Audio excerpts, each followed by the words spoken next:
안녕하십니까. 오늘 수업 한번 시작해 보겠습니다. 우리 지난 시간 수업 내용 잘 기억나는지 한번 확인해 보고 가겠습니다. 앞에 수업 내용 주제가 뭐였죠? 아마 두 가지인 것 같은데, 첫 번째는 고려와 몽골의 항쟁이었고, 두 번째는 나중에 원나라에 되었던 것이 간섭기였을 겁니다. 내용 잘 떠오릅니까? 먼저 우리 고려와 몽골의 항쟁에서 중요한 내용들, 첫 번째는 어떤 게 있을까요? 근데 고려 누구의 시기였다? 무신 가운데 주로 최씨의 시기였죠. 최후.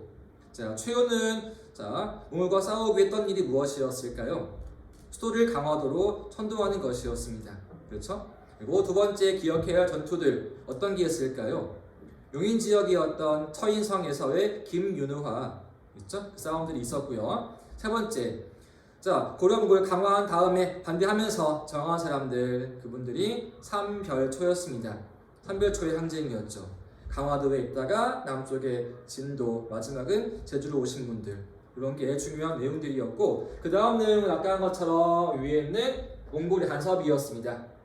그렇죠? 이제 고려 왕은 원나라 공주 혼인하면서 원나라 군마국으로 전락해버리는 것이었고, 충렬, 충선, 충숙 이렇게 전락하는 모습들이었을 거예요. 그 다음에 영토 뺏긴 곳 세 곳이었죠. 파주 이북의 쌍성, 총간부, 그리고 서경 지역의 동령무, 제주에 있습니다. 탐나, 총간부까지 해서 그 외에 또 여러 가지 수탈이 많이 이루어지고 있습니다. 특산물, 특이했던 것은 매였죠. 음방, 그리고 인력에서는 공녀, 환관이 있었고 문화 교류하는 모습이었다까지가 앞에 한 내용이었습니다. 그에 이어서 이제 남은 내용들 보겠습니다. 그럼 이렇게 원의 간섭기에 커왔던 새로운 신분층은 무엇이었냐? 지배층이 있습니다. 이름은 빈칸에 권문세족이라고 부릅니다. 빈칸 2번 권문세족 성장입니다. 권문, 권세에 있는 가문이라는 거죠. 힘이 있는 집안. 그 다음에 세족, 세를 이어서, 대를 이어서 귀족이었다라는 걸 의미하고 있습니다. 카원 시기 언제였다고요? 카원 시기는 바로 원나라의 간섭기였습니다. 그렇죠? 고려와 몽골이 강화한 다음에 원으로부터 간섭이 이어지고 있는데 바로 이때 카원 사람들의 이름이 권문세족이었다라고 한 번 더 얘기합니다. 전부 줄 그어볼게요. 성장한 시기는 원간섭기입니다. 원간섭기였고요. 서양은 당연히 원과 친해지겠죠? 평양은 주로 친원적이었습니다. 친원적 성향이었다. 대표인물 아까 앞에 얘기했던 것 같아요. 우리 공녀 가운데에서 출세한 인물 딱 한 명 배웠죠. 기황후 있었죠. 그분의 오빠였던 기철이 대표인물 되겠습니다. 기철까지 한번 줄 그어줄게요. 그들이 바로 권문세족이었습니다. 특권은 무엇이었냐? 이들 주로 관직에 올라올 때 과거 시험에 실력으로 올라오지 않고 가문의 힘으로 올라옵니다. 우리 집안이 5품 이상 고위층이었습니다. 관직 그냥 올라올 수 있는 게 있었죠. 두 글자로 음서로 관직에 올라옵니다. 특권. 주로 음서를 통해서 관직에 진출하였다. 음서라는 겁니다. 그렇죠? 집안이 힘이 있으니까 굳이 공부할 필요가 없는 거야. 집안의 힘으로 백으로 관직에 올라와서 권력을 다 차지해 버립니다. 특히 그때 중요한 기구가 무엇이었는가? 옆에 있는 도평의사사 통해서 국정을 싹 다 장악해버립니다. 도평의사사. 이거 처음 나온 것 같은데 한번 보겠습니다. 우리 앞에 고려의 기구 배웠죠? 이성, 육부였을 거예요. 중서, 문화성, 그 다음에 상서성, 그게 또 뭐 있더라? 중추원이 있었죠. 중추원이 있고 어사대 있고 그 다음 또 삼사 존재했었죠. 그 이외에 중요한 두 개 기구 기억나요? 고려 귀족이 모여 회의했던 기구 한 가지는 식목도감이었습니다. 여러 가지 법과 제도 논의했던 곳. 그리고 이곳은 바로 논의했던 문제가 군사 문제였는데 이름 알겠죠? 도평마사입니다. 그 이후에 확대한 모습의 이름이 도평의사사였습니다. 보이죠 여기에? 고려의 전기에 있었던 도평마사가 확대한 모습으로서 국정을 다 총괄한 모습이었다. 이게 이제 기구가 추구돼버린 거란 말이에요. 거기를 다 차지한 게 누구였다? 고려한 말에 권문세족이라는 겁니다. 힘이 아주 이제는 어마어마하겠죠. 그들은. 그에 비해서 자 경제는 무엇이었는가? 땅이 아주 어마어마합니다. 그래서 가지고 있는 것이 대농장입니다. 농장을 소유하고 있다. 그 경계가 무려 산과 강으로 이루어지고 있어요. 한 지방이 다 한 명의 땅이라는 거죠. 거기서 누가 일할까? 그들의 노비가 일하고 있습니다. 어마어마한 노비를 가지고 있습니다. 자, 이거 국가에 도움 될까 안 될까? 도움이 절대 안 됩니다. 이들은 왜냐? 세금을 안 내거든. 자, 거대한 땅이 세금을 안 내고 있어. 자, 대부분 다 노비가 되어서 양민이 얼마 없어. 세금 거둘 수가 없는 거란 말이야. 국가에 아주 안 좋게 되는 거란 말이죠. 그리고 누구라고 이들이? 고려 후기의 권문세족이었습니다. 그렇죠? 원간섭기 신원파들이었고 대표 인물은 기철, 정치에서는 음서, 도평의서사 다 차지하고 있고 경제에서는 어마어마한 농장과 노비 가지고 있는 분들. 고려의 모습 어떤 모습이었을까? 왕권 땅에 떨어져 있겠죠. 권력은 다 이들에게 있는 거였으니까. 그렇죠? 경제 당연히 역시 어려워질 겁니다. 농민들은 토지를 소유할 수가 없단 말이지. 땅은 다 빼앗기고 귀족이 노비가 되어서 열심히 일해줘야 합니다. 사회가 아주 혼란스러워지겠죠. 자, 이러한 고려 그냥 둬야 할까? 한 번 더 개혁해야죠. 그 개혁의 군주, 개혁의 왕, 다음 배울 너무나 중요한 분 나오겠습니다. 이름은 공민왕이었죠.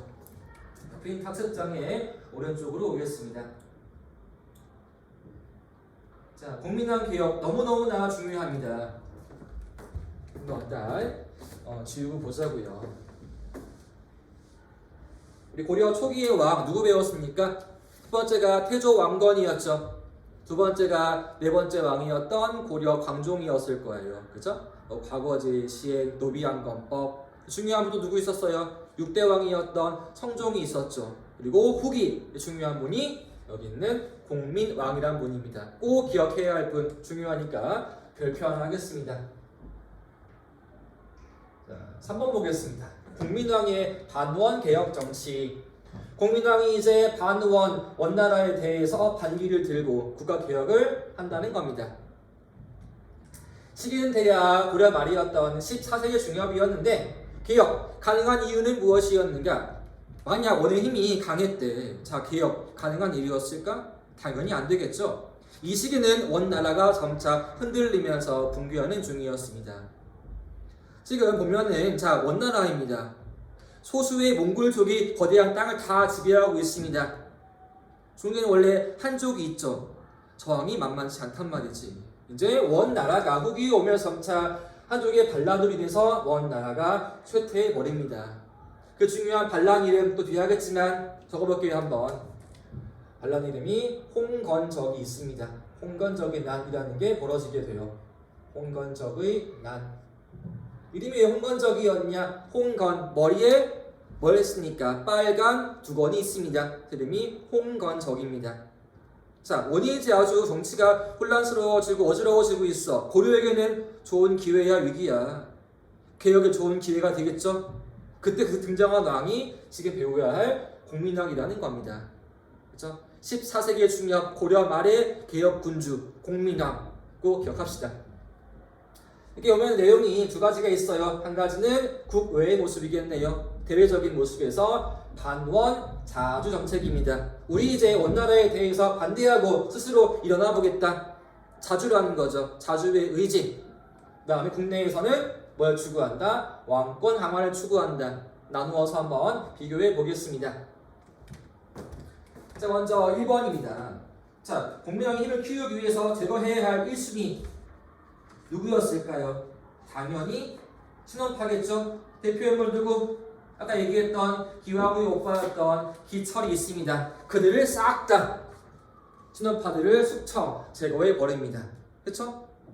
두 번째, 아까 우리 몽골에 의해서 했던 일들 다 관제를 격파해버리는 모습이었죠. 왕의 이름 조와 종이 아니라 왕으로 하고 이성은 줄여가지고 첨의부, 육부, 사사인 거였죠. 다시 다 복구합니다. 그래서 왕실의 호칭, 관제 전부 다시 원래 위치로 복구하는 모습이었고요. 세 번째, 몽골의 풍습, 몽골의 옷, 몽골의 머리 모양, 변발 이걸 다 금지합니다. 그죠? 다시 이제 나라의 모습을 세우는 거란 말이야. 친원파를 제거하고 관제를 복구하고 풍습을 금지하는 모습, 우리 자주를 보여준다는 거죠. 그리고 두 번째 안리는 무엇이었냐? 꼭 기억해야 할 것. 정치에서 기구를 폐지해버리게 돼요. 어떤 기구였냐? 빈칸입니다. 정동행성에 남아있었던 기구 이문소를 폐지합니다. 이문소를 폐지한다. 앞에 한 수업 내용이었을 거예요. 정동행성. 자, 원나라가 동쪽에 일부를 치기에 두었던 기구였는데, 그리고 남은 기구 이름이 이문소였어. 여기는 법 관리하는 곳이야. 이거를 폐지해 버립니다. 이제 원나라의 힘을 폐지해 버리는 거죠. 우리의 정치에 대해서 관여하지 마라고 해서 이를 폐지합니다. 두 번째, 우리의 땅 찾아와야죠. 자, 딱 낀 거 보려 세 곳이었죠. 첫 번째 어디? 아래 있는 그림 화주 이후 천령 이북에 무엇이었습니까? 쌍성 총관무. 아직 우리에게 돌아오지 않았어. 남아있어. 그거 무력으로 찾아와야죠. 그래서 두 번째입니다. 빈칸. 쌍성 총관무를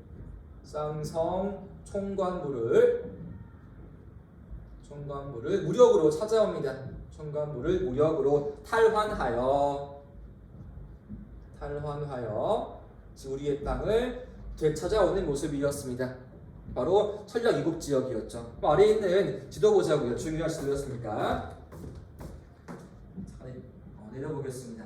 이런 모습이었습니다. 공민왕의 영토 수보 보이죠 여기?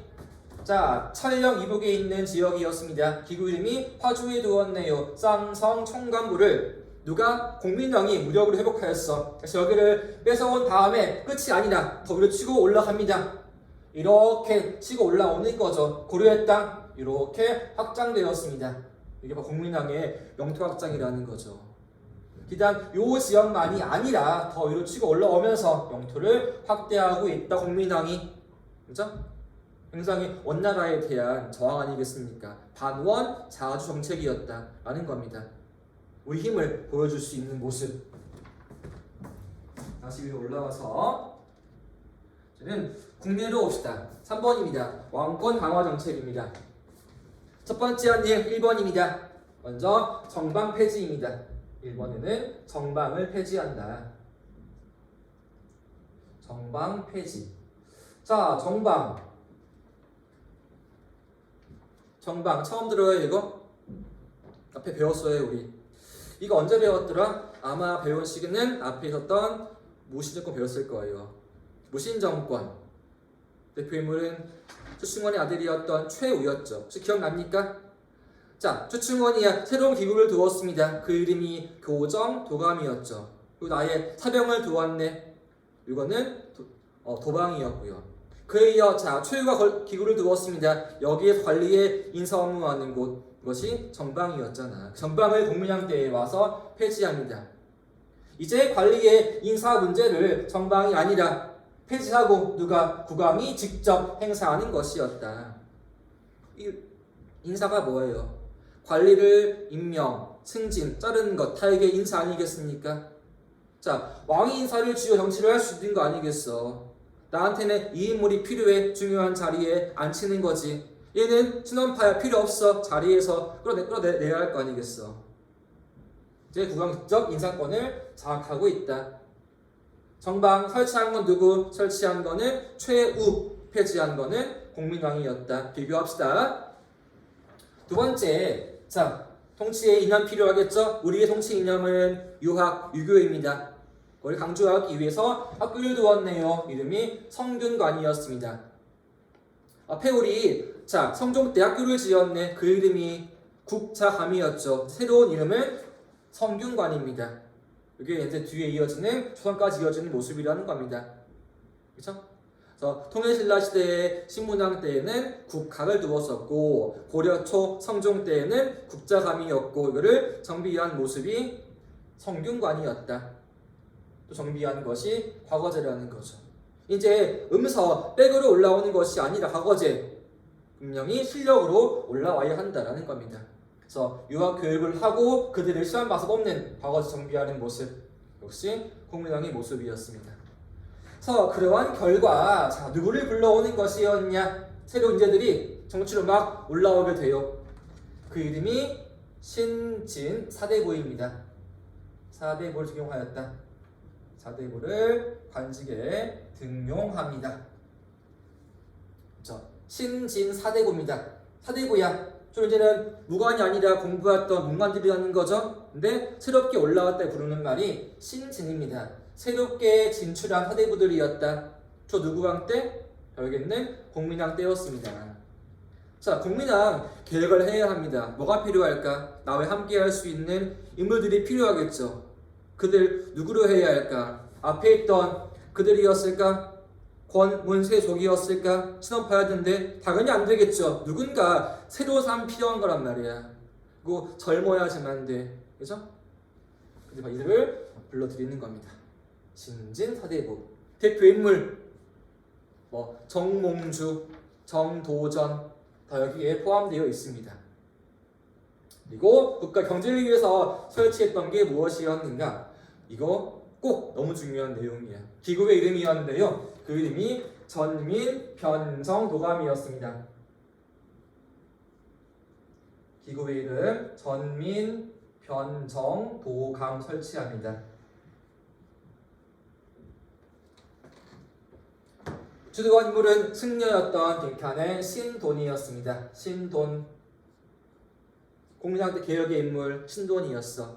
우리 승려였습니다. 여기는 뭐 하는 곳이었느냐 봅시다 한번. 자, 전민변정도감. 전은 토지겠죠. 발전자 토지입니다. 그다음에 민은 백성민에서 사람 되겠죠. 그래서 변은 바꾸는 거죠. 변화한다. 정은 다시 바르게 한다. 도감 그러한 기관입니다. 보자 한번. 그래서 자, 권문세족이 불법적으로 빼앗은 토지를 본래 주인에게 돌려주었다. 다시 변해서 정하게 하였다. 변정. 또 강제로 노비가 되었습니다. 다시 양민으로 풀어주는 것이었다. 그래서 토지와 노비를 원래대로 돌리는 것이었다라는 거죠. 이게 너무너무나 중요한 공민왕 때의 개혁 내용입니다. 다시 한번. 자, 기구 이름 뭐라고요? 기구 이름은 전민변정도감이었고 주도한 인물은 승려였던 신돈이 있습니다. 다시. 그 당시 지배층이었던 권문세족이 불법을 차지했던 토지를 원래 주인에게 돌려주고 노비를 양민으로 풀어주는 것이었다. 이러한 경우 당연히 누구한테 불리해질까요? 당연히 이들이 불리해지겠죠. 권문세족이야. 자기의 땅을 다 빼앗겨야 합니다. 노비를 양민으로 풀어줘야지만 돼. 그리고 누구한테 이익이었을까? 당연히 왕은 이익이겠죠. 왜? 이제 땅을 다 농민에게 다시 돌려주었습니다. 또 이제는 노비가 줄고 양민 늘었습니다. 농민들은 농사 나라에다가 세금 내겠죠. 또 여기 있는 양민들이야 나라에 세금 내겠죠. 나라한테 더욱더 유리해지는 모습이라는 거지. 우리가 한번 유사한 모습 앞에 뭐가 떠오릅니까? 광종 때 모습이었는데 노비 안검법 기억나죠? 내용 뭐였습니까? 노비들을 안검 조사하여서 양민으로 돌려주는 것이었다. 여기랑 유사한 모습이라는 거였죠. 공민왕의 중요한 내용 왕권 강화, 귀족을 약화하는 모습, 황종 호족을 약화, 왕권 강화하는 모습 굉장히 유사한 모습 되겠습니다. 이거 너무 중요하니 꼭 봐주셔야 합니다. 아래에 보면 하나 자료글이 있죠? 이거 한번 같이 보겠습니다.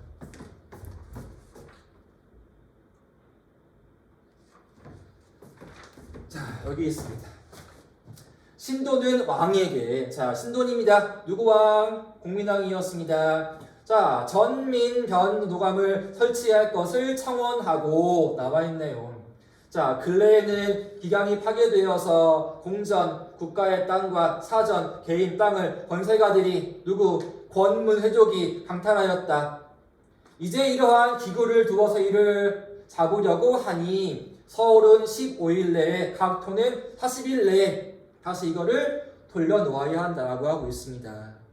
이것이 공민왕 시기의 중요한 개혁, 전민, 변정, 도감이었습니다. 보이죠 여기? 전민을 땅과 백성들을 원래 주인에게 반환하여라. 온 나라가 기뻐하였다 나와 있습니다. 이게 공민왕 시기의 핵심 개혁 내용이었습니다. 자, 공민왕 개혁 너무 지금 잘하고 있죠. 그런데 개혁 결과적으로는 실패하게 돼요. 자, 실패한 이유는 무엇이었냐? 상황이 참 고려를 안 도와주었습니다. 외부에서 홍건적 쳐들어오고 있고 또 아래에서는 외부 오고 있습니다. 홍건적 아까 앞에 누구였어요? 여기 있는 원나라에서의 봉기의 농민들이었잖아요. 한족들이 이제는 몽골 원나라와 싸우는 거라 그들이 고려까지 밀고 내려옵니다. 고려로 밀고 내려와 한때 수도까지 함락해버리게 돼 왕은 멀리 피난가게 되고요. 또 아래에서 일본으로부터는 외부 올라오고 있습니다. 해안가에 와서 노략질을 하고 사람을 죽이고 빼앗아 갑니다. 나라가 아주 어수선해지겠죠. 개혁 잘할 수가 없는 거란 말이야. 왜? 외부가 시끄러워지고 있으니까. 이것이 홍건적과 외부의 침입이었습니다. 참 고려시대의 외침 너무 많죠. 외부의 침략. 처음에 고려는 거란과 싸웠잖아요. 10세기 말 11세기 초에는 거란과 싸워 잘 막았습니다. 서희, 강감찬. 다음 또 12세기에는 누구와 싸웠습니까? 여진족과 싸웠었죠.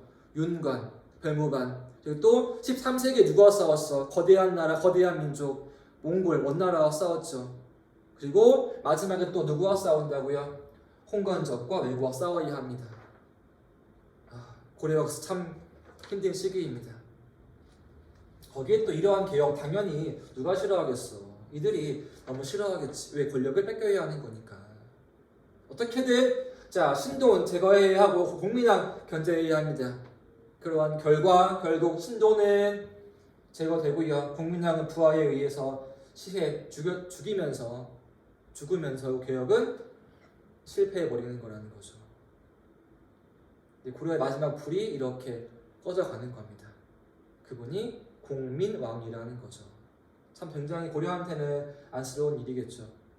그렇죠? 이렇게 해서 여기까지가 공민왕 내용이었습니다. 이제 마지막 내용 아래 보겠습니다. 자, 4번입니다.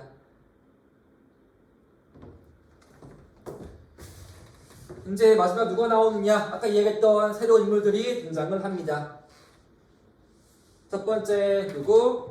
신진사대불 나오고요. 또 누구? 옆에 있는 신흥문 세력이 있습니다. 이제 고려말 나온 새로웠던 여기는 문관들입니다. 신진사대부니까 문관들. 새로운 무관 나왔습니다. 신흥부인 세력이 나오게 돼요. 보자고 한번 먼저 표 첫 번째 보겠습니다. 누구? 신진사대부들이었다. 새롭게 진출한 공민왕대에 새롭게 올라왔던 문관들 사대부들인 것이었다. 자, 누구에 힘입어가지고 바로 공민왕 개혁 때 올라오는 거였죠. 줄 긋시다. 공민왕 개혁에 의해서 중앙으로 올라왔는데요. 그들은 학문적으로 뭘 수용하느냐? 좀 어려운 학문인데 빈칸은 성리학 수용해가지고 옵니다. 빈칸. 주로 또 올라오는 길. 이들은 백으로 올라오는 게 아니야. 문서로 안 올라와. 공부해서 실력으로 올라옵니다. 그 실력으로 올라오는 길 뭘까요? 수험 보는 거. 과거인 거죠. 빈칸. 두 번째는 자, 과거를 통해서 성리 진출합니다. 반대 입장이었죠. 권문 세족. 백으로 올라왔어. 음서로 올라왔어. 하지만 사대부들은 실력으로 과거 시험으로 올라와서 이들과 당연히 대립해야 합니다. 그죠? 기득권을 쥐고 있었던 권문 세족 권력 놓치지 않을 거란 말이야. 나의 땅 노비 뺏길 수 없어. 그런 거 개혁해야 한다. 새로 올라온 사대부들 당연히 대립할 수밖에 없습니다. 우리들 사대부들은 이념적으로는 불교를 비판해 버리고요. 왜? 불교 너무 타락해 있는 거였으니까. 원래 우리 불교는 뭐 하는 것이에요? 종교, 마음에 수행하는 거 아니겠어? 근데 이 시기 불교는 너무나 타락해 있단 말이야. 돈벌이에 혈안되어 있어. 토지, 노비 어마어마하게 있어. 나라에 아주 해악이란 말이지. 이들을 비판해 버리고 그리고 받아온 게 무엇이었느냐? 성리학이었습니다. 개혁을 추구하는 모습이라는 거죠. 자, 성리학은 일종의 유학이 하나입니다. 좀 어려운 말 한번 설명해보고 가볼게요. 세계로는 교과서는 볼게요. 한번 책에 나온 내용으로는 교과서는 넘어가서 자, 보겠습니다. 37인가 있는 것 같은데요. 쭉 내려봅시다. 고려 말의 개혁 내용 뒤로 올라가서 37페이지 아래에 나와 있는 내용입니다. 이 부분이에요. 성리학이라는 거 한번 참고해서 보면 되겠습니다. 자, 성리학이란 무엇이었냐? 처음 나온 거는 중국이었습니다. 중국의 송나라에서 주의란 분이 만들었어요. 한번 정리해 볼게요. 자, 성리학이란 무엇이었느냐? 한번 필기해 보겠습니다. 성리학 처음 나온 거는 자, 중국의 송나라에서 정확히는 남송이 나라 이름이 남송이었습니다.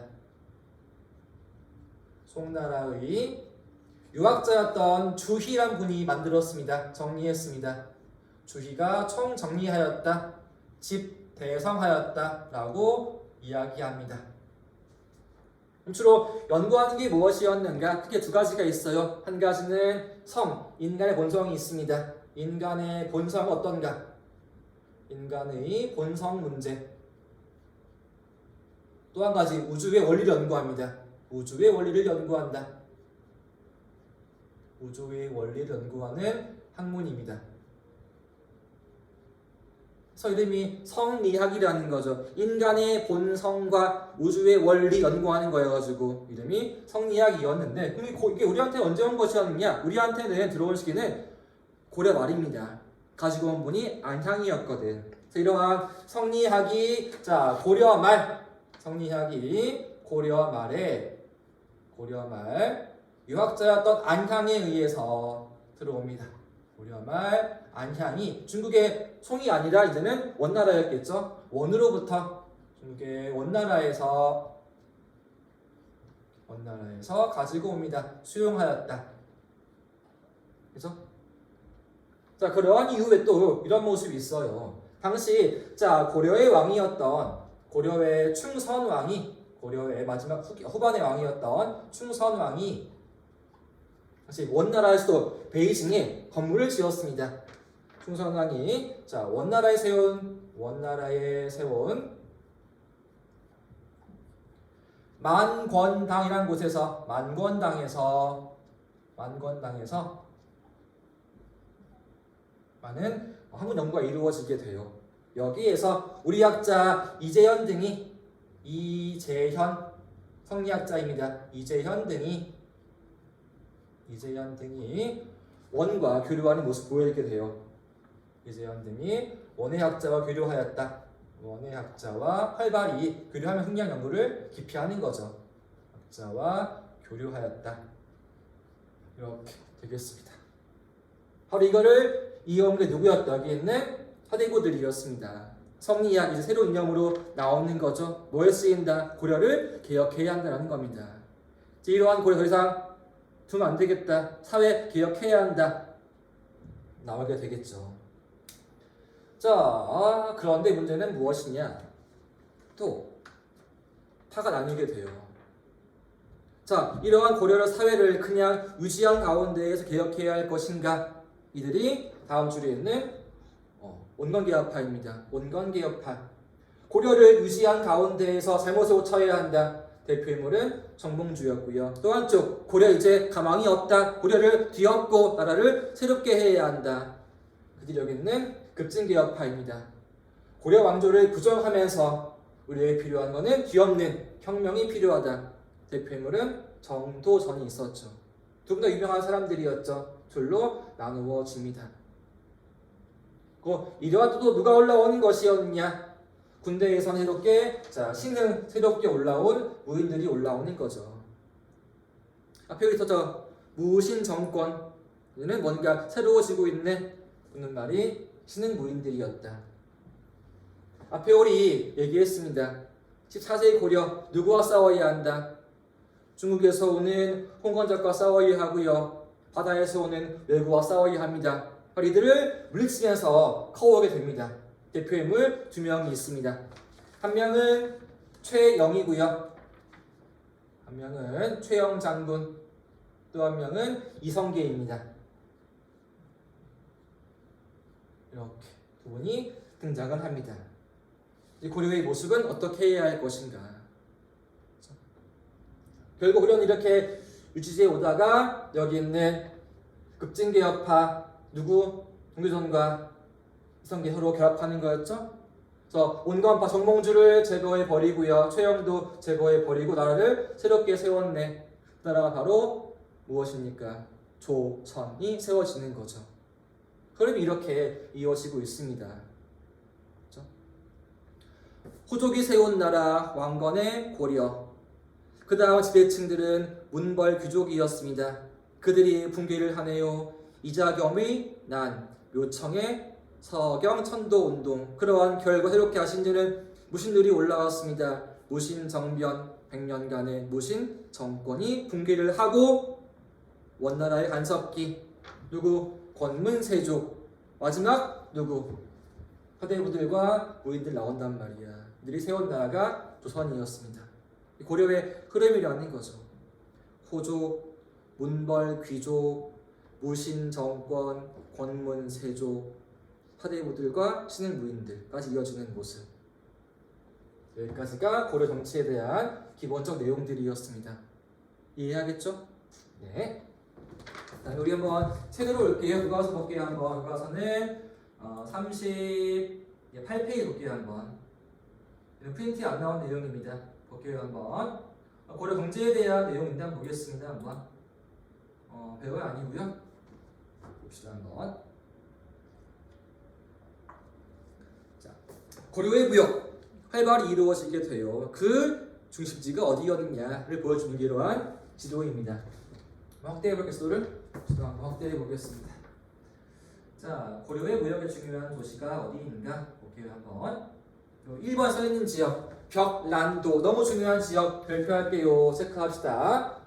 고려의 무역항이었습니다. 벽란도를 체크하겠습니다. 벽란도가 어디에 있는가? 지도 보면은 바로 여기 이쪽에 있는 이 수도가 기경이와 옆에 있는 지역이 벽란도였습니다. 자, 여기에는 누가 오는 것이었냐? 써 있는 것처럼 벽란도에는 중국의 송나라, 북방의 거란족, 그다음에 여진족, 금나라 건너에 일본 이외에도 멀리 누가 왔답니까? 저쪽에 있는 바로 아라비아에서 사근들이 들어오는 거란 말이에요. 여기에서 교역이 이루어지고 있다라는 겁니다. 동아시아의 국제무역항이었다. 어디가? 벽란도입니다. 자, 위치 여기에는 강이 하나 흐르고 있습니다. 추가할게요. 위치는 어딘가면은 예성강 하구에 있습니다. 강의 하구야. 뭐하기 좋은 지역이야. 배가 들어오기 너무나 좋은 지역이었죠. 각 나라 배들이 모여서 서로 간에 교류하는 모습이라는 거죠. 자, 이 지역으로 이제 온 사람들이 멀리 아라비아에서 왔습니다. 우리의 이름이 전 세계에 알려지겠죠. 우리의 이름 고려가 알려집니다. 고려. 나온 말이 코리아인 거죠. 그 어원이 나온 곳이 여기였습니다. 벽란도에 들어온 아라비아 상인들, 고려의 이름 전 세계에 알리는 모습이라는 거죠. 코리아, 퍼지는 모습. 이게 그러한 내용이었습니다. 뭐 거래한 내용 많이 좀 보면 뭐 도자기도 있고요, 동전도 있고 이렇게 나와 있습니다. 이렇게 보이죠? 사료 읽기에서. 자, 대식국, 당시 부르는 말이 아라비아 부르는 말이었습니다. 자, 아라비아 상인들이 들어와서 뭐 수은과 용치를 뭐 바쳤습니다. 또 뭐 관리에게 명하여서 그들을 우대하면서 그다음에 대접하게 하였고, 뭐 황금, 영주를 하사하였다. 서로 교류하는 모습 보여주고 있는 겁니다. 이게 고려 시대의 모습이라는 거죠. 그렇죠? 고려의 모습.